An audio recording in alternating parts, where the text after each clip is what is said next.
Para ma-install nyo to, ilalagay ko na lang sa description ko para diretso na ganito na rin yung gagawin ninyo. And open nyo lang yan, double click nyo lang yan.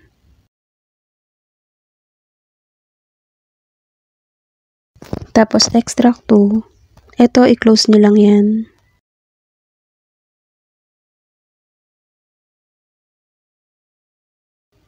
Sundan nyo lang guys yung nakikita nyo sa screen ko. Tapos ayan kung saan location yung gusto ninyo ma-save siya.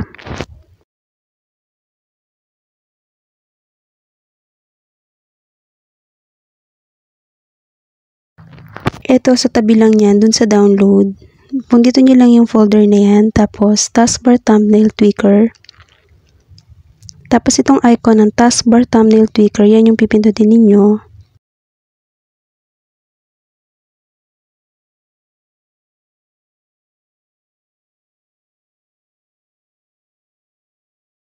Makikita nyo dito sa taskbar ko, maliit lang din yung preview doon sa thumbnail. Pwede natin itong lakihan. Ito ngayon yung dinownload natin or yung in-install natin dito. Makikita nyo dito, 250 lang. Yung nakikita nyo kanina sa taskbar ko, pwede nyo increase yan.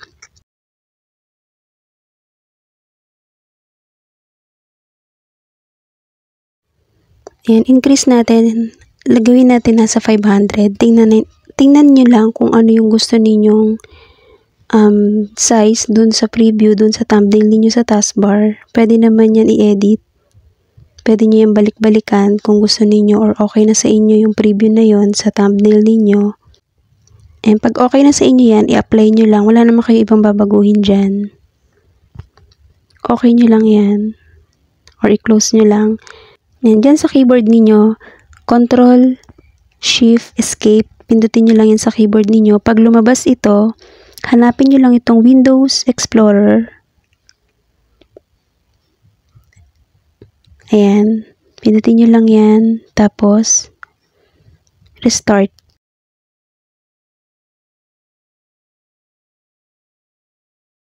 Ayan. Minimize nyo lang ito. Para kung gusto ninyong balikan. Saka ayan. Tapos dito sa taskbar, tingnan natin kung nabago na. Ayan. Mag-open lang ako nito. Tapos, tingnan natin yung preview niya. Ayan. Kung sa tingin niyo na medyo naliliitan pa kayo, pwede ninyo ulit baguhin doon kung gusto niyo siyang i-increase pa.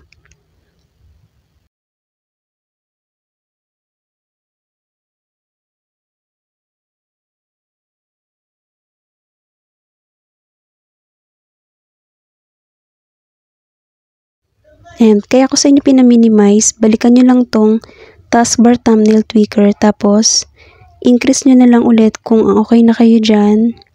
Depende sa inyo kung gaano kalaki ang gusto ninyo. Try natin dito sa 1,000. Ayan. Apply nyo lang, tapos katulad kanina, Control, Shift, Escape. Huwag nyo kakalimutan to. Tapos, ayan, Windows Explorer, tapos Restart. Tapos tingnan nyo na ulit yan sa thumbnail ninyo, dyan sa taskbar kung nabago ba.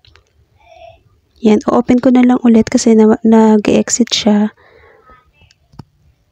Ayan, minimize nyo lang ulit yan. Tapos ayan, ganyan na kalaki yung binago natin kanina.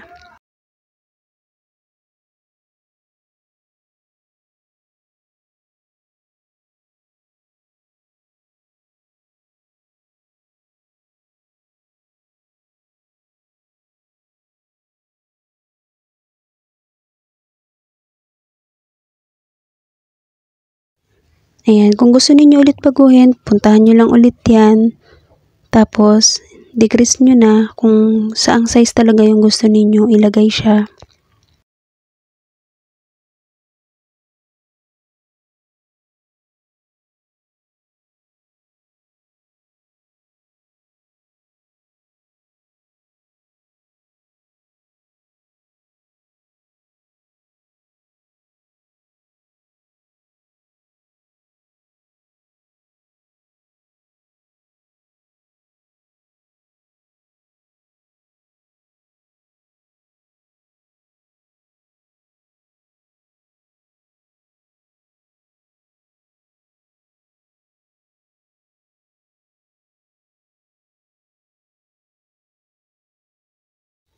Madali lang naman puntahan to.